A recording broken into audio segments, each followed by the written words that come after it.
자, 앞서 말씀드렸지만 우화 같고요. 또 세계적인 문호가 쓴 이야기인데 왜 이거 지금 이야기 같지? 왜 내 이야기 같지? 하게 될 겁니다. 오늘 예고해드린 대로 파란만장한 인생을 살았던 작가고요. 그 작가의 작품이 우화임에도 불구하고 더 피부를 찌르고 들어오는 것 같은 이야기. 바로 동물농장인데요. 독서 셰르파와 함께 이 동물농장 오르다 보면 무슨 이야기인지 잘 알겠다라고 이해하실 겁니다. 오늘도 그 셰르파 최민석 작가님 오셨습니다. 어서 오십시오. 셰르파지만 히말라야가 아니라 늘 YTN 8층까지 올라오는 최민석입니다. 네, YTN 8층을 열심히 등반하신 셰르파, 네팔어로는 쿠마리. 예. 갈 길이 쿠마리. 예, 최민석 작가 오셨습니다. 다 기억하시네요. 방송인의 기본이죠. 정말 대단하십니다. 네. 자, 오늘 동물농장을 추천해 주셨어요. 네. 이야기는 많이 압니다. 수능 같은 문제에서도 다룬 적이 있어요. 그런데 잘 모르시는 분들도 있을 것 같아요. 그렇죠. 이 책은 사실 대부분 어린이용 축약본으로 접했을 거예요. 동물들이 주인공이다 보니까 어린이용으로 많이 제작이 돼서 어릴 때 많이 접하는 작품이죠. 예. 그런데 그것만 보면 이제 좀 동화 같고 교훈적인 얘기일 것 같은데. 그런데 사실 원작은 굉장히 날이선 사회 비판적이고 아주 정치적인 작품이죠. 예, 왜 그러냐면요. 이거를 쓴 작가가 삶이 보통이 아니거든요.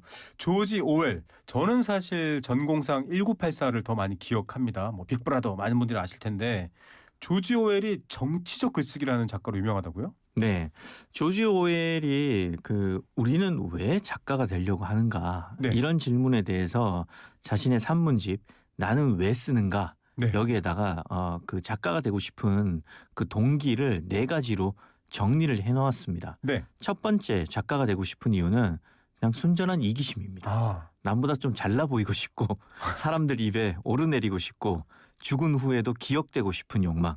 이게 작가가 되고 싶은 첫 번째 동기라고 해요. 네.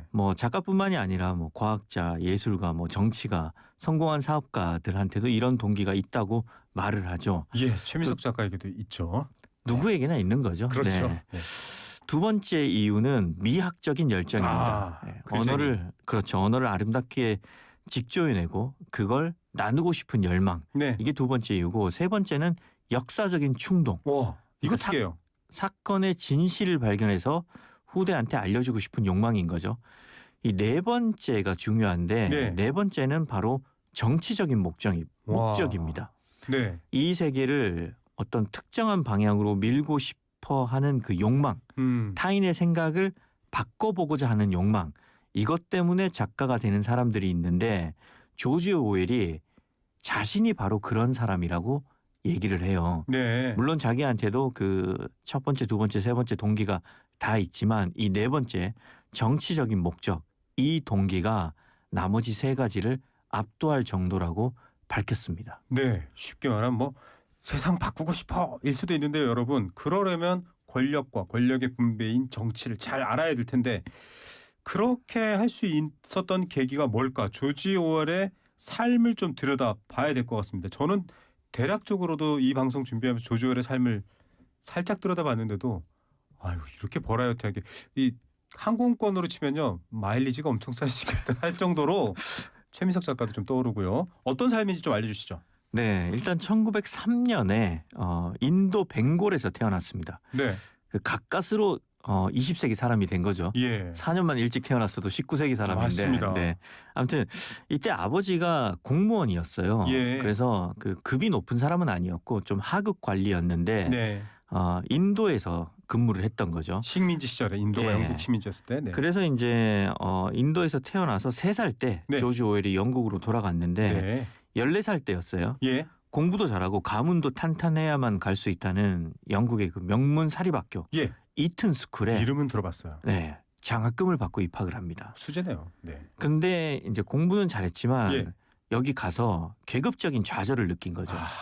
성적으로 채울 수 없는. 네, 아까 부모님이 공무원이었지만 좀 하급 관리였다고 했잖아요. 맞아요. 그러니까 굳이 말하자면 이제 한 중류층, 중산층쯤 된 겁니다. 흑수저에서 조금 위. 예. 그래서 부모가 좀 무리해서 보낸 이 명문 사학에서 상류층 자제들과 함께 생활을 하면서 예. 상대적인 박탈감을 느낀 거죠. 네. 마치 예전에 소개했던 피츠제럴드처럼. 맞아요. 그래서 조지 오웰이 회고하기를 이때 자기가 용돈이 너무 궁해서 예. 늘 그 가난한 생활을 해야 했다. 아. 이렇게 밝혔습니다. 예. 아무튼 그러고 이제 이튼 스쿨을 졸업한 후에는 대학에 안 가고 당시 영국의 식민지였던 버마, 예. 지금 이름이 미얀마로 바뀌었죠. 그렇죠. 예. 이 버마에서 왕실 경찰로 근무를 합니다. 네. 아버지의 영향을 받아서 자기도 이제 공무원이 된 거예요. 예. 근데 여기가 이제 그 영국의 식민지였잖아요. 예. 그러면서 여기서 이제 식민 체제의 폭력성을 직접 목격을 하고 경험을 하는데 이게 당시 양심이 있었던 그 청년 조지 오웰의 마음을 굉장히 아프게 하면서 막 괴롭혔던 거죠. 예. 정리를 좀 하자면 인도에서 태어나고 그리고 이튼 스쿨이라는 계급 사다리의 제일 꼭대기에서 학창 시절을 보내고 예. 또다시 현 미얀마 구 버마에서 식민 체제의 폭력성을 체험한 조지 오웰이 자연스럽게 사회주의에 관심을 갖게 된 겁니다. 예. 평등한 세상을 꿈꿨던 거죠. 예. 그래서 공산주의자가 된 겁니다. 예. 젊은 조지 오웰은 결국은 이제 그 세상을 바꾸고 싶은 열망 때문에 조지 오웰은 글을 썼다. 이렇게 볼 수 있는 거죠. 아까 뭐 그 스콧 피츠제럴드 얘기도 했습니다만 사랑하는 여자 아버지가 너 저렇게 가난한 사람이랑 결혼하면 안 돼. 평생 그게 남았습니다. 지금 좀 삶이 고통스러우신 분들은요 희망을 가지십시오. 보니까 세계적인 문호들은 다 이런 고통을 좀 상처가 있어요. 상처를 네. 통해서 새로운 틈을 열어내신 것 같고요. 저도 상처투성입니다. 맞습니다. 누구나 그런데요. 우리 최민석 작가의 상처투성이 궁금하신 분들은 당장 마드리드 일기를 읽어보시면 네. 도대체 무슨 상처가 있다는 거야. 유쾌한데 이러실 수도 있습니다. 늘 아무튼. 말씀드리지만 제 상처는 고백하면 여기 고가의 장비가 제 눈물로 다 젖기 때문에 예. 좀 감춰두겠습니다. 예, 알겠습니다. 이런 문학적 표현은 좀 알겠습니다. 자, 그래서 여러분 나는 왜 쓰는가의 마지막 정치적 목적이라고 얘기했던 게 바로 여기서 드러나고 평등, 약자들에 대한 관심이 커졌던 시기를 설명해 주셨고 그러면 의회로 진출하고 뭐 정치인이 되거나 뭐 혁명가, 개혁가의 삶을 살지 왜 소설가라고 궁금해하는데 보니까 그런 경험도 있었던 것 같아요. 네, 조지 오웰이 처음부터 그냥 바로 글을 썼던 건 아닙니다. 네. 제일 처음에는 이제 자기의 그 신념을 좀 실천해 보려고 일종의 정치적 실천으로 스페인 내전에 참전을 합니다. 어마어마한 예. 참혹한 전쟁이었죠. 이때 그 조지 오웰은 공화당파, 예. 공화파 소속이었고 예. 상대편은 훗날 이제 스페인 군부 독재 정권이 되는 프랑코의 왕당파였죠. 전 세계에서 왕당파와 다 참여를 했었죠. 국제 그렇죠. 스페인 내전이지만 해밍웨이도 네, 해밍웨이도 가고 해외에서도 이제 주로 공화파에 네. 많이 가담을 해서 싸웠던 거죠. 예. 근데 이때 이제 조지 오웰은 공산주의자들과 한 편이었어요. 그렇죠. 예, 공화파니까. 스스로 또 공산주의자였고, 근데 같이 이제 정치적인 실천을 하기 위해서 전쟁에 참전을 해보니까 이때 공산주의자들이 서로 막 압력과 모략 그리고 고성 갈등 막 예, 허위 선전을 하고 심지어 암살까지 막 하는 거예요. 네. 이걸 목격하고 공산주의자들이 막 내부에서 분열하는 걸 보고 예. 조지 오웰은 스탈린주의의 환멸을 느낍니다. 네. 그리고 공산주의와 완전히 결별을 해버리죠. 예. 그리고 이때 깨달은 그 깨달음이 훗날에 오늘 그 제가 유명한 소개하는 동물농장의 지필 계기가 되는 거죠. 예. 정리하자면 동물농장은 당시 스탈린주의에 대한 고발이다. 이렇게 볼 수 있는 겁니다. 예. 왠지 저는 그 공산주의 국가들이 운영했었던 대표적인 식량 체계가 협동농장이거든요. 북한에도 있는. 그런 막 이름까지 연결될 만큼 어떤 내용인지 봐야 되는데 작품으로 조금 넘어가 보겠습니다. 네. 두 마리의 돼지, 스노우볼, 나폴레옹. 이게 그러면은 지금 스탈린의 공산주의 소련 체제에 대한 반발이었기 때문에 실제 인물하고 연결이 되겠네요. 그렇습니다. 많은 평론가들이 여기에 등장하는 나폴레옹이라는 돼지는 네. 결국 조지 오웰이 비판하려고 했던 스탈린을 상징한다. 예. 이렇게 평가를 합니다. 당시 소련의 지배자였죠. 예. 그리고 소설에서 나폴레옹 즉 스탈린과 갈등을 빚는 수태지가 있어요. 예. 스노우볼. 스노우볼. 스노우볼은 바로 공산주의 혁명인 그 볼셰비키 혁명을 이끈 예. 지도부 트로츠키를 상징한다. 네. 이렇게 볼 수 있습니다. 트로츠키는 쫓겨났잖아요. 네. 그래서 작품에서도 스노우볼이 나폴레옹한테 쫓겨나고 예. 실제로 트로츠키는 스탈린에 의해서 국외로 추방이 되죠.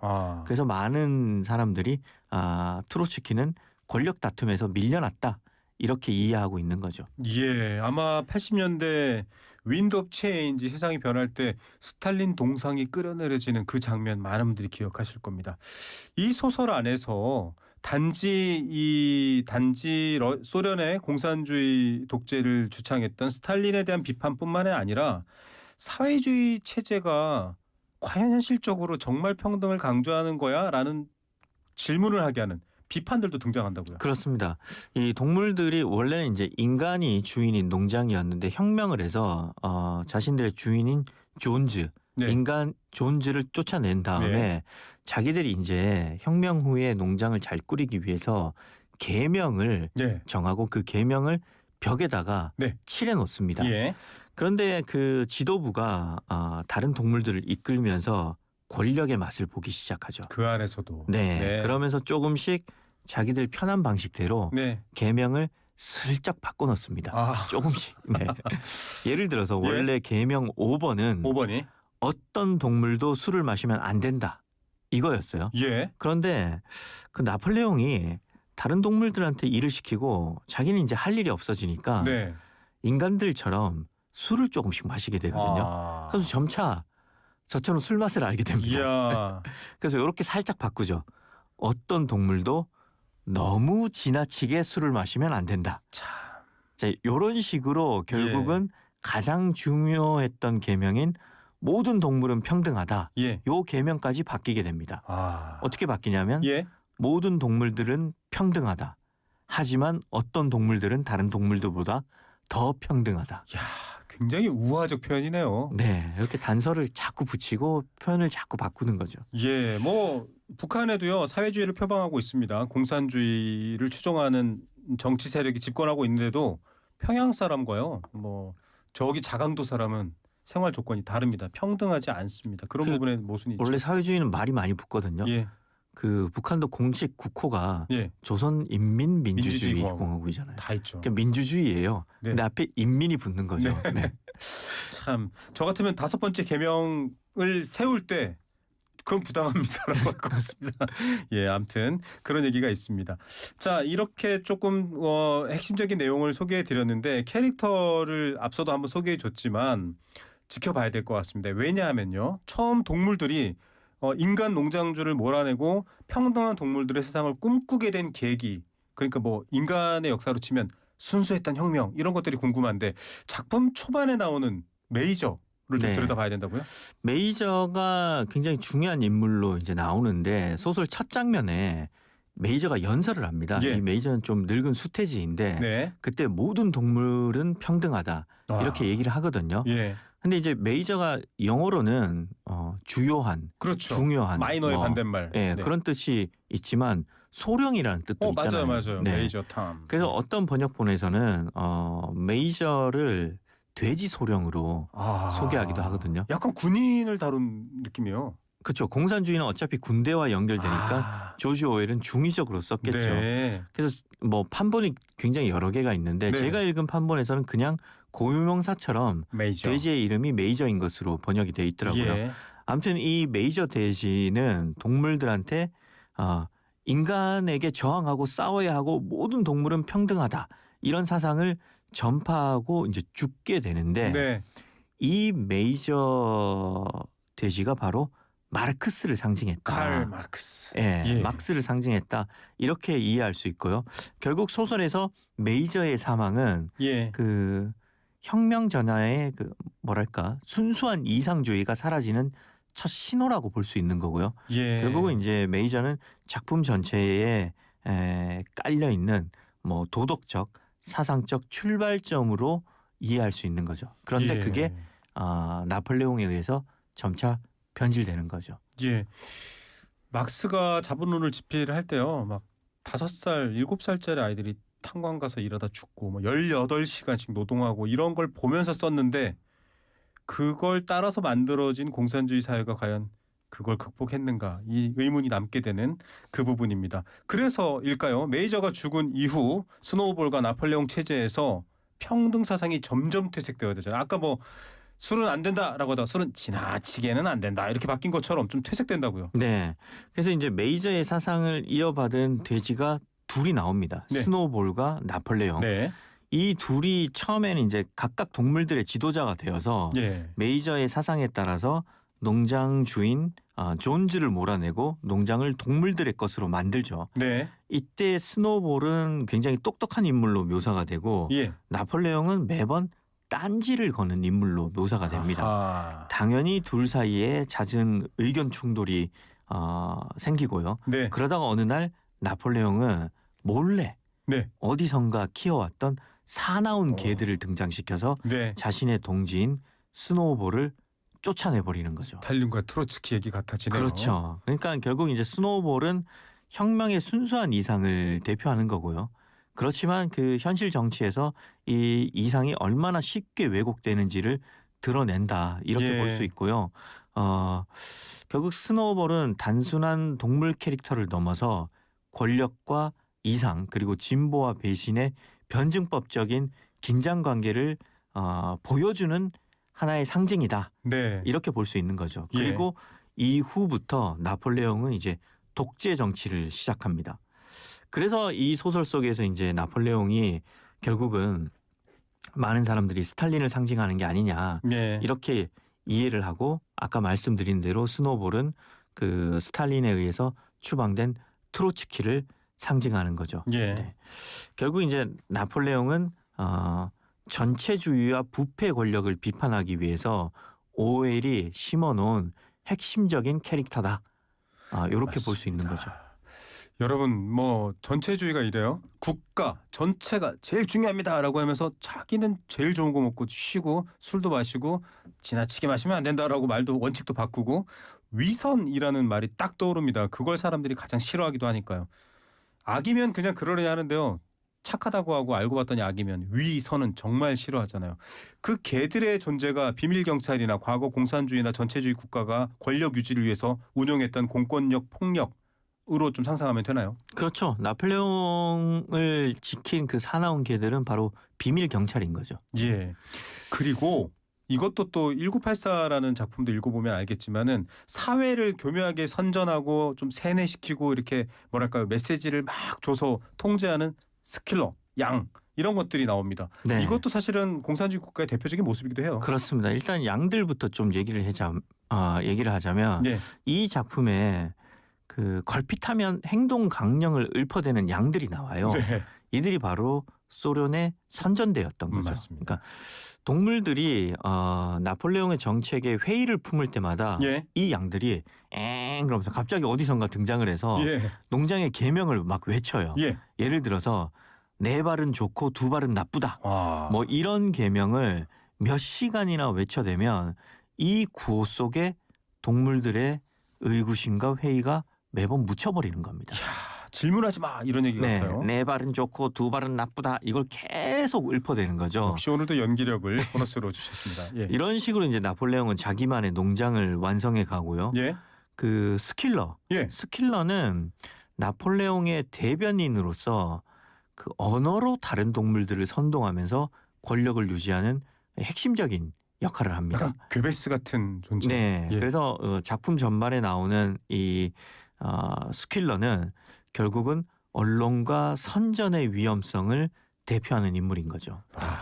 후화가 아니고요. 이 정도면 사회 청사진 같습니다. 조지 오웰의 동물농장 오늘 최민석 셰르파와 함께 소개해드리고 있습니다. 자 이제 어떻게 보면 주인공인데 가장 특별하지 않고 독특하지 않아서 지나칠 수 있지만 이 캐릭터 봐야 됩니다. 복서 말이에요 말 노동자인가요? 말인데 늘 그냥 말이라고 소개가 안 되고 예. 짐말이라고 소개가 돼요. 짐말 짐 지고 다니는. 그렇죠. 예. 말은 원래 자유롭게 뛰어다녀야 되는데 네네. 그게 아니라 짐을 지고 다니는 거죠. 그래서 이거 참 불평등하다. 짐말 복서라고 나오는데 네. 이 짐말 복서가 한평생 일만 하다가 죽어가거든요. 예. 예상했다시피 노동자 계층 그렇군요. 프롤레타리아를 상징합니다. 네네. 결국은 이제 이 굉장히 그 순박하지만 강인한 노동 계급을 얘기하는데 이 복서가 이 그 동물 농장에 필요한 네. 풍차를 짓다가 부상을 당해서 쓰러지거든요. 네. 그런데 자기는 치료를 받으러 치료소에 가는 줄 알았는데 돼지들이 배신을 해서 치료소가 아닌 도살장으로 보내버립니다. 죽어서까지, 아파서까지. 그렇죠. 정말. 그래서 결국은 이제 이 혁명의 이상이 어떻게 하면 권력자들에 의해서 배신당하는지를 보여주는 에피소드라고 볼 수 있는 거죠. 예. 그리고 이 외에도 이 소설에 등장하는 그 많은 인물들과 사건, 공간은 당시 구소련과 유럽의 실제 인물들, 사건, 공간을 아주 구체적으로 가리킵니다. 그러네요. 그래서 어떻게 보면 굉장히 직접적인 소설이지만 그래도 이 소설이 1984만큼 직설적으로 느껴지지 않는 이유는 네. 아무래도 우화 형식으로 쓰여졌기 때문인 거죠. 우화인데요. 지난번에도 판타지, 환상적인 리얼리즘, 마술적 리얼리즘 얘기했잖아요. 네. 현실이 너무 오히려 강조된 느낌인데 우화도 이게 우화인데 더 슬퍼요. 어떻게 보면 너무 쉽게 다가와서 그런가요? 그러니까 현실을 그냥 보면 우리가 좀 상상을 적게 하게 되거든요. 네. 우리가 기사를 읽을 때는 진짜 그 내용만으로 읽죠. 좀 멀게 좀 돌아가서 설명을 하자면 왜 우리가 소설 원작을 둔 영화를 봤을 때 감동이 좀 주냐고 네. 느끼냐면 내가 그렸던 상상보다 화면에 펼쳐진 그림이 기대에 못 미치기 때문이에요. 네. 그러니까 가려져 있으면 네. 애둘러서 표현하면 네. 인간은 더 많이 더 상상하거든요. 크게 보는군요. 네. 상상하는군요. 와. 그렇기 때문에 영화보다는 글이 좀 더 상상을 자극하는 거고 네. 기사보다는 좀 애둘러서 표현한 소설, 우화가 우리에게는 어떨 때는 더 무섭게 와닿는 거죠. 와, 누가요? 시라이트 밀즈라는 학자가 쓴 사회학적 상상력을 어떻게 생각해야 했을 때 저는 얼버무렸어요. 기억도 잘 안 나고. 근데 다시 물어보시면 조지 오웰의 동물농장이 이럴 것 같아요. 상상의 공간에서는 더 많은 이야기들이 연결되는 설명까지 정말 멋들어지게 해주신 셰르파 최민석 작가입니다. 결국은 조금 세상은 결국 지옥이네 이렇게 허무해질 수도 있을 것 같은데 어떤 식으로 좀 이거를 제가 해석하고 읽으면 좋을까요?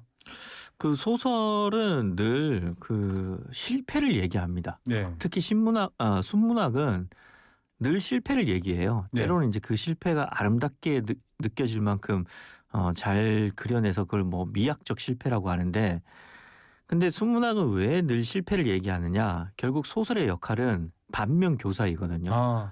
우리가 하나밖에 없는 삶을 살아내기 위해서는 우리의 실패도 일어설 수 있을 만큼의 실패여야 한다는 거죠.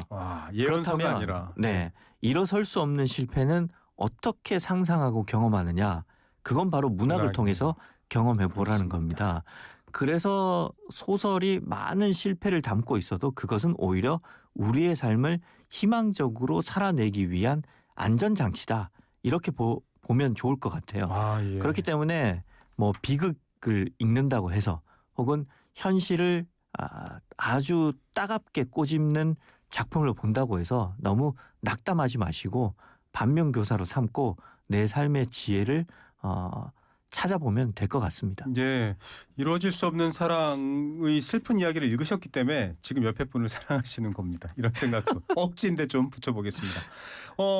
작가로서 최민석 작가가 작가로서 조지 오웰을 보면 아니 특히 저는 그 뭐랄까요 스페인 내전 경험도 그렇고 여러 가지 복잡한 그 당시의 국제 정치 상황에서 다 경험해보고 책을 내는 것조차 쉽지 않았다고 했잖아요. 네. 이거는 글을 잘 쓰는 것도 뛰어넘어서 굉장히 용감하고 추진력이 있어야 됐었구나라는 부수 정보도 있네요. 그렇습니다.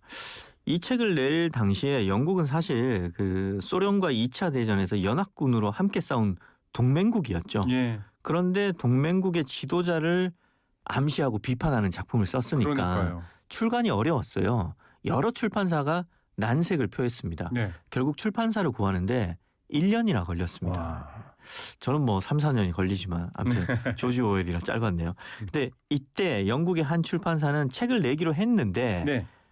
영국 정보부의 전화를 받고 어머. 출판 결정을 번복해버립니다. 스탈린 자극하면 안 돼. 이렇게 막은 거네요. 그리고 심지어 영국 유명 시인이죠. T.S. 엘리엇. 예. T.S. 엘리엇이 출판사를 운영하고 있었거든요. 와. 네. 그 이쪽에 연락을 해보니까 뭔가 또 핑계를 대고 아니 같이 문학하는 사람이 출판을 거절한 거죠. 네. 네. 그리고 미국의 한 출판사는 네. 또 좀 궁색한 변명이에요. 미국에서는 동물 얘기가 안 팔린다. 가장 동물 같은 나라인데 네, 이러면서 거절을 한 겁니다. 이게 야. 어떻게 보면 조지 오웰은 그래서 스탈린주의자와도 싸웠고 스탈린 체제와 협력했던 서방 세계와도 싸웠던 거죠. 참 외로웠던 작가예요. 예. 아무튼 이때 손을 내민 세커 앤 와버그 출판사라는 곳이 있는데 고맙게도 네, 이 인연으로 나중에 1984의 출판권까지 확보하게 됩니다. 대한민국 수능에도 나오는 책들을 만든 출판사가 되었습니다. 이 책 누구에게 추천하고 싶은지 짧게 한 말씀 듣고 마무리하겠습니다. 조지 오웰이 어떤 작가인지 궁금하신 네. 분, 그리고 정치적인 글쓰기가 무엇인지 궁금하신 네. 분, 그리고 끝으로는 메타포가 훌륭한 글, 비유가 훌륭한 네. 글을 읽고 싶은 분들에게 강력하게 추천을 합니다. 예, 저는 여의도에 계신 300분의 국회의원들께 추천합니다. 다시 한번 읽어보십시오. 자, 오늘도 역시 독서뿐만 아니라 생각과 세상살이의 오르막도 도와주신 셰르파 쿠마리 최미석 작가였습니다. 감사합니다. 고맙습니다.